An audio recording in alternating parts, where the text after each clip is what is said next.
we've had with you, and we certainly appreciate you. And what we would like for you to do is to give us some background, education, and some of your experiences so that our audience might know more about you and some of the things that have happened to you since you first started with us more than 9 years ago. Let's do it from that perspective. Well, Dr. Haney, I am in the 11th grade. I go to the Nashville School of Arts, where my specialty is music. I play trumpet and French horn and piano. I do jazz band, classical, and marching band with the Pearl Cone Marching Band in North Nashville. Growing up, I loved music, and I still do, but I also had a pull towards politics.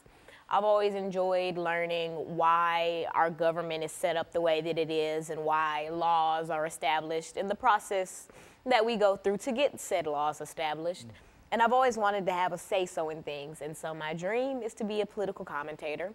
I do plan on going to college for it. I'm undecided as of right now, but that is my lifelong dream, and I believe that I will have a show of my own one day. That's basically sums up my background and why I'm on the show, and I feel like the show gives me kind of a head start on giving my opinion and spreading my knowledge to others, because ultimately that's all I want to do. And I feel like I can appeal to my age group a lot better, seeing as they'll probably respond better to someone who looks like them and is of their same, age range, as opposed to listening to Fox News or CNN. Very good. And so, Alana, let's talk about, I think we said that the topic today is the impact of imperialism and colonialism on the African continent. And during the last part of this segment, let's have you to give us some information in reference to the definition of imperialism, colonialism in the African continent, and why this should be important in terms of what we're talking about today. Well, imperialism and colonialism are often confused. Most people think that they're interchangeable, though they are not. Colonialism is a result of imperialism, and imperialism is when a larger, more powerful country takes control of a smaller country. For instance, imperialism could be described as Europe's influence on North America, or Europe's influence on Africa, which we'll be getting into in the next segment. Colonialism, when most people hear it, they think of Jamestown. They think of the early settlers here in the United States, but most people fail to realize that colonialism was a widespread thing, though it came in waves. There was the imperialism around the time of the early United States, and then new imperialism at the end of the 19th century, which is what we'll be focusing on today. And this is when Africa is divided during this period of new imperialism, I think as it was called. This is when British, German, all these forces came in and changed the face of Africa forever. Very good. And so what we'll do, we'll take our first commercial break in the next minute or so. But what I want you to do during this second segment is to enlarge upon this whole idea of imperialism and colonialism, and speak specifically to the African continent, because I think that you've got a lot of information in reference to the relationship between these three ideas. And what I'd like for you to do is to demonstrate to me, because I was somewhat reluctant to talk about this as a topic with you this morning, but I think you've demonstrated that you've got some good information in reference to it, and that you're ready to prepare to deliver it. So when we take our first commercial break, we'll come back and we'll give you an opportunity to go full force into telling the audience of the impact of imperialism and colonialism on the African continent. And of course, we'll be back with our audience following this very, very short commercial break.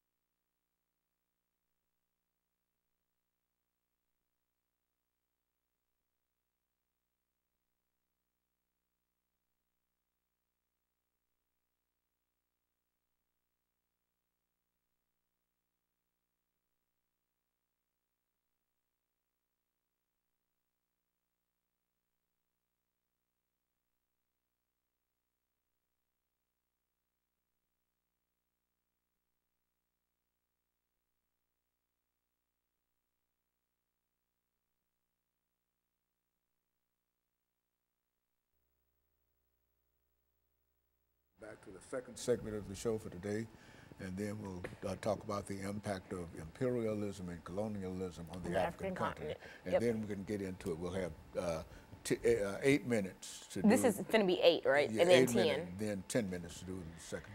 Got it. I think that I'm going to make this segment like leading up to imperialism, and then the 10 minutes like during and after. Okay, yeah, okay. Well, like however you want to do it. Okay. As long as you can keep on doing it and keep on speaking and making noise over there, you don't have any problem. The only problem with television is when it goes silent. Nobody says anything. See, because that's you when don't have that problem with me. me. People stop and look, start running. They'll be listening in bed, and they sit up and. It's gone silent. Oh, you know, television don't go silent. No talk show. But I think this is a good show. It's demonstrating you got some knowledge and some information that. Did you hear my neck pop? What? Did you hear me pop my neck? Was that your neck? Yeah. I thought that was you. Let me see. Well, I already did. What, you pop it? I just like that. Yeah. Yeah, well.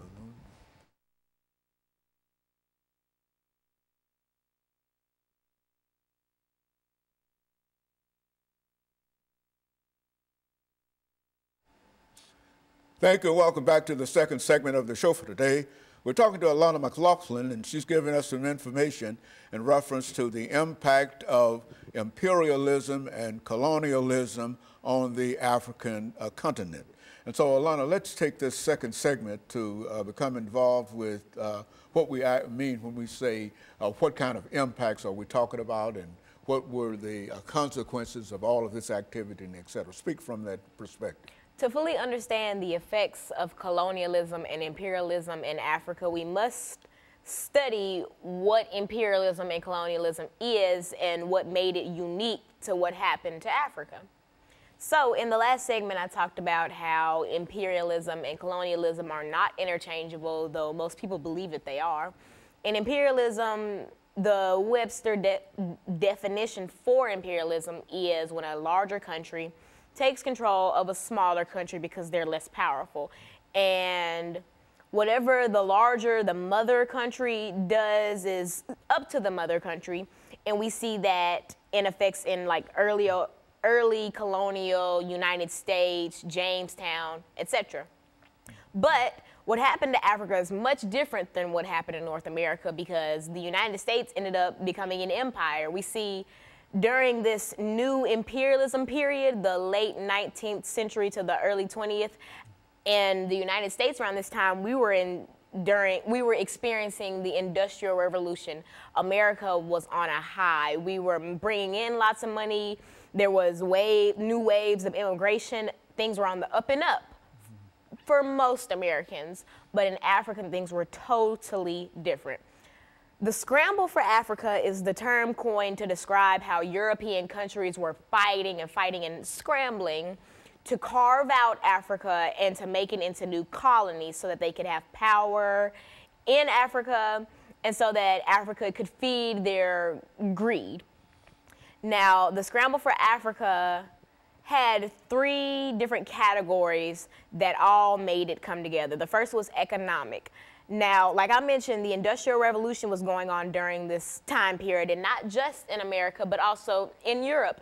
And because of this, European countries were constantly looking for countries where they could export raw materials, where they could have a profitable market, and a good, safe, and secure place to build companies and to mine, etc. And so they immediately thought Africa and Asia, but Africa obviously got a more negative effect of imperialism. Now, after they figured out that Africa would be just such an economic boost, the political factors came into it. Now, some of the big European powers like Britain, France, Germany, Italy, etc., all of these countries were fighting for power. They all wanted to be the next big country, the next this, the next that. And one of the easiest ways to be able to do that is to conquer and colonize these African then tribes and ethnic groups that weren't necessarily colonies or countries yet. Now, the last is social. Now, during the Industrial Revolution, things in Europe weren't always on the up and up like how I described they were in the United States. There was lots of social displacement from people in rural areas whose homes are now like mining towns or like factory towns. There was lots of unemployment and lots of homelessness. And so initially, even before these European powers discovered the political and all these other sides, all these other positives for colonizing Africa, the first thought that these European countries had was, oh, we're just going to send our surplus population to these settler colonies in Africa, and that'll help with the unemployment and the homelessness. And that was the initial thought. That was what was supposed to happen to Africa. But of course, we see in 2019 that that did not happen. Now, German Chancellor Otto von Bismarck, he kind of knew that since the scramble for Africa was so intense that there would be conflict. And so his way to combat this conflict was to have the Berlin Convention. Now, representatives from all the European countries who would eventually go on to colonize Africa were represented, but there were no representatives from the African continent. And that's going to prove detrimental very, very soon. But in this convention, in this conference, the Berlin Act was birthed, and that basically was a guideline of how to rule the Africans, how to tame them, what to do, how to work with the natives, et cetera, and et cetera. But of course, it was not very accurate because there was no one from Africa present at this. And the biggest thing that came out of the Berlin Convention was the fact that these European powers sat with a big map of Africa and carved out new countries in Africa. So that's how the modern day face of Africa, that's how that came to be. So now that Africa's carved out and now that they have a plan for Africa, they start to put it into action. These European powers are coming over, basically telling these tribes and these groups that, you know, you're under our jurisdiction now. And new imperialism and the Industrial Revolution, this came almost immediately after the end of slavery. And so now the Africans are worried. They're like, slavery just ended and now we're just being re-enslaved in our own homes. And that was the beginning of the horrible, horrible impact that imperialism had on Africa. And so in a real sense, the slave system, the slave trade, had decimated the African population, but as that population came back, there was a new wave, a new desire on the part of Europeans to do other things with Africa, to enslave Africans on their own continent. Because at the end of the slave trade, which was highly profitable, these European countries were looking almost immediately for a new way to bring in profit. And the Industrial Revolution came at a very, very great time, but there was a lack of workers and a lack of raw materials, both of which they decided they were going to get from Africa. Good, very good. And of course, Alana, what we'll do, we'll take our second commercial break, but I do want you to understand that I thought that the information that you gave in reference to that sort of highlighted it, and I'm pleased with the activity that you did in bringing that part of us together. But what I wanted to do with this final segment is to give you an opportunity to bring all of this information together and simply to talk about the impact that imperialism had upon the African continent. And I think that that'll be enough for us. And so we'll be back with our audience following this very, very short commercial break.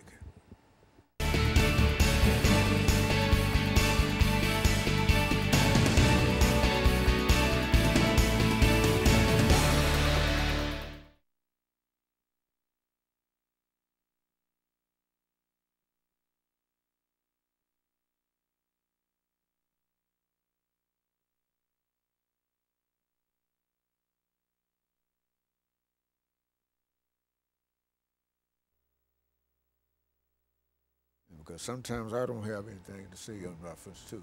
So, pull it all together.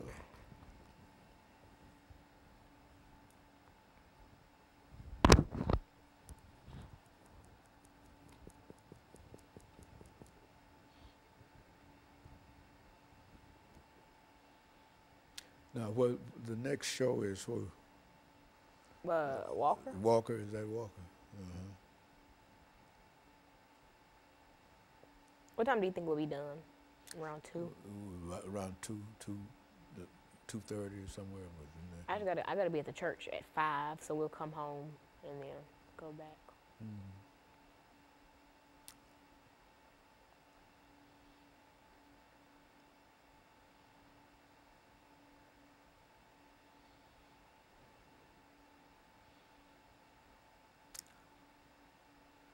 We have to roll that down. That's some time we didn't use, you know that. Oh, I didn't. Yeah. I didn't know. So you don't see it, but I can see it. Yeah, I don't. I'm just going with the flow. Yeah. Well, that's all right.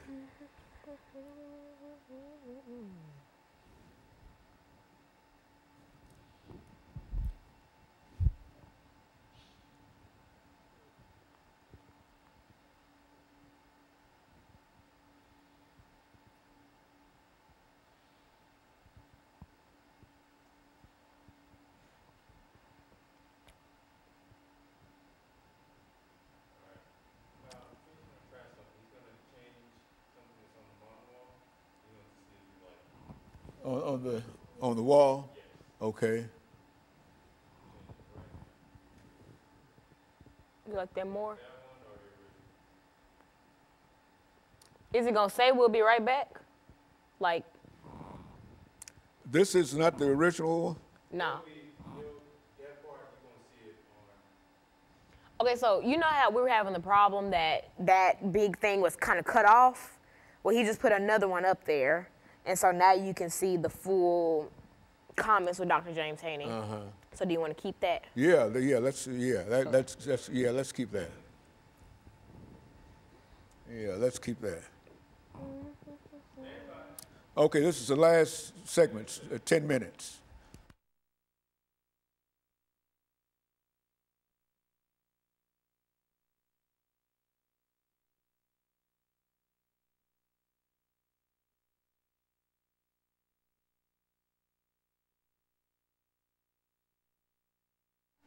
Thank you and welcome back to the final segment of the show for today. We're talking to Alana McLaughlin, and she's given us some information in reference to the impact of colonialism and imperialism, Lana, had upon the African continent. And I think you gave us some excellent information in terms of laying out the conflict that we have to deal with. But let's take the last 10 minutes of this program to give you an opportunity to develop this idea of the impact and the reasons for some of the things that we're talking about here. Now, one of the biggest effects of imperialism and colonialism on Africa was the loss of culture. There was this idea that the Europeans had that, oh, we're the smartest and the most able people in the world, and so everybody should try to be more like Europe. And so after carving out Africa at the Berlin Convention, these powers believed that they were going to take their Western ideals and Western culture and Western language and throw it onto Africa, which in turn stripped Africans of their native tongue and their native clothing and their way of life before they were disturbed. One of the darker effects of imperialism is ethnic conflict. Now, most people, they hear about different African countries that are in civil war or that are just in the dumps, and they hear about it and they believe, oh, Africa, they're just crazy and they're this and that and they need to be tamed. But most people fail to realize that there is a reason why these African countries are in the state that they're in. In 1994, the Rwandan genocide, the Tutsis and the Hutus. Most people don't know that back when Germany had control of Rwanda, a lot of times they had this system of racism and segregation between the Tutsis and the Hutus, and often the Germans would cater more to Tutsis, which really wedged the Tutsis and the Hutus apart. About 30, not even 30, a few years after the end of imperialism, though its effect has never really ended, a few years after the official end of imperialism, we see formal imperialism. Exactly, we see and new imperialism. We see the Rwandan genocide, and most people think, oh, and I'm sure in 1994, the Americans and Europeans who were watching the genocide from the comfort of their homes were just like, oh, these Africans, they need to be tamed and they need somebody to come in and help. But they fail to realize that because of this systematic racism that the Germans put upon the Tutsis and the Hutus, it drove them apart. And so the Hutus finally gained control of Rwanda, and in 1994 killed 800,000 Tutsis in the span of 2 or 3 months, I believe. And a lot of people fail to realize where this type of stuff comes from. For instance, in the Congo, they're in civil war right now. A lot of people don't understand why they're in civil war or what's happening or why the M23 has control of the Congo, but it all stems back from imperialism. It stems back from pitting these countries against each other. It stems from ripping them out of their homes, forcing them to work, forcing them to find shelter in these gangs, in these groups, in these terrorist groups, forcing them to compete with Europeans for a way to live. We see in the Virunga State Park, which is home to the rare mountain gorillas in the Congo is currently under the control of the M23, and the state park is struggling to stay open while there are powers that are coming in that are trying to mine in the park, though mining is illegal in the park, and that are trying to take away the livelihood of these people. And it just makes me sick that so many outsiders don't realize that Africa as a whole, the continent, did not choose to be the way that it is. And it certainly did not choose to be portrayed the way that it is. And so I feel like it is my duty on the show to be able to bring a different insight into stuff like this, because I know that once I first learned about the Rwandan genocide, it scared me. I thought, how could people be so cruel to each other? Then I realized people aren't naturally just that cruel to each other. There's some type of outside, interference, and I realized that that was Europe. That was people coming in and pitting these countries together. Oh, when I mentioned in the last segment that at the Berlin Convention there were no representatives from Africa there, when they were carving out what the countries, all these borders and whatnot, oftentimes they would separate ethnic groups and tribes that were allies, that had similar like farming techniques or agricultural techniques, that would split up these countries and then put them, or they would make a new country or like a new colony with ethnic groups that didn't really get along with each other, that had different ways of life. For instance, with the Tutsis and the Hutus, I want to say that the Hutus tended to be more cattle herders and the Tutsis were more workers. And so Germans would often favor the Tutsis because this was during the Industrial Revolution, and they would put those people in the industries, while the Hutus were people who should have been around more cattle herders and should have been around people who had a similar, way of life as them. And all these little things caused the major problems. Ethnic conflict is still going on in Africa. There are some conflicts that are still going on from the period of new imperialism. Like I mentioned with Rwanda, a lot of the Hutus who were killing Tutsis in Rwanda fled to the Congo. And now we see that the Congo is in civil war. And it's honestly just, it never ends. It's like the domino effect. You come in and you tip this domino, and then all these people are affected and they go on to affect other people, and it never ends. And so when people say that, European powers need to come in and tame Africans, or when Americans say that they need to be Americanized so that they're civilized and so that they can work together, it's not their fault. It is purely because people came into their home, stole land from them, and left them. They took the raw materials from Africa. They took so much gold, ivory, etc., stuff that they were originally trading, but Europe became greedy and they figured, I don't want to trade, this just should be mine. And so they came and they stole land, they stole culture, they stole resources, and they stole happiness. I mentioned in the last segment that new imperialism and the Industrial Revolution came pretty close after the end of the slave trade. These people were already being uprooted from their homes and shipped overseas to work for people who didn't care about them in the slightest. And now there's another form of slavery, but just from the comfort of their own homes. And that's not right. And I feel like a lot of countries, other continents failed Africa. We as Americans failed Africa because even in 1994 during the Rwandan genocide, it was televised. How did we allow that to go on for 2-3 months, allow 800,000 Tutsis to be slaughtered with clubs and machetes and be beheaded and kidnapped and recruited into all these militant groups? I feel like the country and our ignorance towards the problem honestly allowed a lot of this stuff to go on. And this is not the first instance of America letting something go on. And this is not the first instance of America turning a blind eye to colonialism. We see that with the natives. We took their land, started the reservation policy, and in reality uprooted them from their native lands, tried to Americanize them, and then just left them to fend